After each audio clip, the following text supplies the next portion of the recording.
그녀가 손님을 모시기 위해 꾸며놓은 방이 있었는데 그것이 내게 주어졌다. 그 방은 우리들의 맨 처음 만났던 바로 그 오솔길을 면하고 있어서 시냇물과 뜰 저쪽으로 전원이 바라보였다. 그 전망은 새로 살게 된 젊은이의 마음을 절로 끌었다. 자기가 있는 방 창문으로 한없이 펼쳐진 푸른 경치가 있다는 것은 보세 일의 처음이다. 언제나 벽에 가렵고 눈 아래로는 지붕과 회색 거리가 보일 뿐이었다. 그런 나에게 이 새로운 환경이 얼마나 몸에 스미도록 달콤하게 느껴졌던가. 나의 다감해지는 경향이 그 때문에 한결 심해졌다. 그리고 나는 그런 아름다운 경치를 나의 다정한 여주인의 갸륵한 마음씨의 하나로 알고 있었다. 나를 위해 일부러 그런 전망을 마련해 주었다는 기분이다. 그러한 것들에 둘러싸여서 그녀 바로 곁에 평화롭게 내 자신이 있다. 꽃과 푸르름 사이에 여기에도 저기에도 그녀의 모습이 보인다.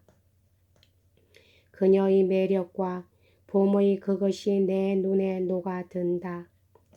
지금까지 억압되어 있던 마음이 이 넓은 천지 속에서 느긋하게 누그러져서 한숨을 쉬다가도 이 가수원 안에서는 훨씬 한가롭다. 바랑부인 집에는 내가 토리노에서 보고 온 호화로움은 없다. 그 대신 깔끔하고 말쑥하고 조금도 허식이 없는 순박한 풍부함이 있다. 은식기는 거의 없고 고급 도자기도 없다. 부엌에는 계절에 따른 새나 짐승도 없고 지하 창고에는 외국산 포도주도 없다. 그러나 사람들을 접대할 만한 것은 모두 거기에 갖추어져 있다. 그리고 문이 있는 독이 찻잔으로 맛있는 커피도 대접한다. 부인을 만나러 오는 사람은 누구든 부인과 만찬을 같이 하거나 아니면 집에서 식사 대접을 받는다. 날품팔이든 배달부이든 심지어 나그네까지도 마시거나 먹거나 하지 않고 그냥 나가는 때는 한 번도 없다. 하인으로서는 메르스레라는 좀 예쁘장한 뻗디 브루좌 출신의 하녀와 뒤에 문제가 되는 클로드 아네라는 부인과 같은 고향의 하인, 그리고 식모 한 사람과 부인이 가끔 외출할 때 임시로 쓰게 되는 단골 가마꾼이 두 사람, 그런 정도다. 연금 2,000리브로 치고는 상당하다. 그러나 그런 적은 수입이라도 활용만 잘하면 토지가 매우 기름지고 돈을 쓸 일이 별로 없는 지방이므로 모든 것을 충분히 꾸려나갈 수 있었으리라. 공교롭게도 절약은 부인에게는 미덕이 못되었다. 돈을 빌려 쓰고 갚느라고 돈은 배틀의 북 모양으로 쉴 새 없이 들락날락한다. 그러고는 다 흘러나가 버린다. 그러한 살림살이에 의한 쓰임새가 큰 생활은 확실히 내게는 안성맞춤이었다. 기분이 좋아서 그 점에 편성한 것은 금방 상상이 갈 것이다. 다만 조금 반갑자는 것은 너무 오래 식탁에 남아있어야 한다는 것이다. 부인은 뽀따주 수퍼나 요리 쟁반에서 확 풍기는 첫 냄새를 견디지 못했다. 그런 냄새에 기절을 할 때도 있었다. 그리고 이 불쾌감은 꽤 오래 계속됐다. 그 사이에 조금씩 비위가 가라앉고 이야기를 시작하지만 아직 먹지는 못한다. 입을 대는 것은 반 시간쯤 지나서부터다. 나 같으면 그 사이에 3번은 식사를 할 수 있었을 것이다.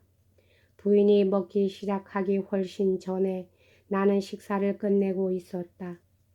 맛상대를 해주기 위해 다시 먹기 시작한다.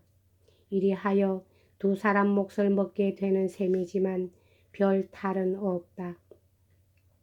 결국 그녀 곁에서 느끼는 그 허무한 행복감에 젖어 있었던 것이며 맛보고 있는 이 행복감에는 그것을 유지하는 방법에 대한 아무런 걱정도 섞여 있지 않았으므로 그만큼 나는 아늑한 기분에 잠길 수가 있었다.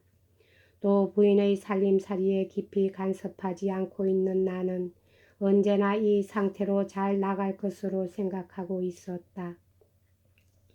나중에도 여전히 이런 쾌적감을 집안에서 발견할 수는 있었지만 그때는 실정을 훨씬 잘 알고 있었고 그것이 연금을 미리 빌려서 꾸려 나간다는 것을 알게 되자 그리 무심코 태평만을 누릴 수는 없게 되었다. 앞을 멀리 내다보면 언제나 내 마음속에서 즐거움이 사라져 버렸다. 장래를 걱정해도 그저 손해를 볼 뿐이다. 지금까지 그러한 피해를 모면한 적은 없다. 첫날부터 더할 나위 없는 친밀한 관계가 두 사람 사이에 이루어졌다. 이 친밀도는 나의 그 뒤의 생애를 통해서도 변함없이 그녀가 계속 유지한 것이다. 뻗디, 아가라는 것이 나의 이름이고 마망, 엄마라는 것이 그녀의 이름이었다. 그 뒤로 줄곧 두 사람은 아가와 엄마로 통했다. 세월이 흘러 두 사람 사이의 간격이 거의 없어진 뒤에도 처음 그대로였다. 이 두 개의 호칭에는 우리들의 말투나 천진스런 태도, 특히 두 사람의 마음과 마음의 접촉이 참으로 잘 나타나 있다고 생각된다. 그녀는 내게 가장 정다운 엄마였으며 결코 자신의 즐거움을 찾지 않고 언제나 나를 위해 노력해 주었다. 육감적인 감정이 그녀에 대한 애착 속에 끼어들기도 했지만 그 애착의 성질은 변하지 않았고 도리어 절묘한 것이 되어 젊고 아름다운 엄마를 가진 매혹에 나를 취하게 만들고 그러한 사람을 애무하는 것이 내게는 말할 수 없이 기분 좋았다. 애무한다는 말을 나는 문자 그대로 쓴다. 왜냐하면 그녀는 입을 맞출 때도 모성애를 담은 애무를 할 때도 조금도 아끼는 마음이 없었고 나는 또 그것을 지나치게 욕심내는 일이 없었기 때문이다. 그러나 마지막에는 다소 다른 관계에 빠졌다고 말하는 사람이 있을 것이다. 그것은 그렇다. 그러나 잠시 기다려 주어야지 한꺼번에 전부 이야기할 수는 없다. 두 사람이 처음 만났을 때의 일별은 그녀가 느끼게 해준 참으로 정열적인 단 한 번의 순간이었다. 그러나 그러한 순간은 뭐니 해도 뜻밖의 놀라움이 만들어낸 것이었다.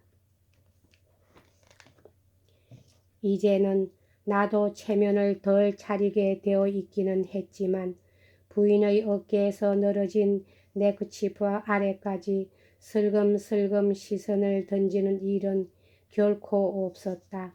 거기에는 불룩한 것이 다 감추어지지 못하고 부풀어 올라 절로 내 눈을 끌고 있었는데도 나는 옆에서 얼이 빠지는 일도 없었고 욕망에 불타는 일도 없었다. 황홀하게 차분히 가라앉은 기분 속에 잠겨 뭔지 모르는 것을 즐기고 있었다. 그렇게 하고 일생을 아니 영혼의 시간을 보냈더라도 잠시도 지루하지 않았을 것이다. 그녀야말로 내게 있어서는 억지로 이야기하는 것이 벌을 쓰듯 견디기 어려운 그런 회화의 서먹함을 전혀 느끼지 않게 해준 유일한 사람이다. 두 사람의 대면은 회화라기보다 그칠 줄 모르는 수다였으며 방해가 끼어들지 않는 한 것이 없다. 말하도록 하는 규칙을 만들기는커녕 내게는 침묵하는 규칙을 만들어야 했다. 여러 가지 계획을 가슴속에 그리기 때문에 그녀는 가끔 멍하니 몽상에 잠긴다. 그래, 괜찮아. 그럴 때는 멍하니 있게 내버려 둔다. 여기까지 하겠습니다. 감사합니다.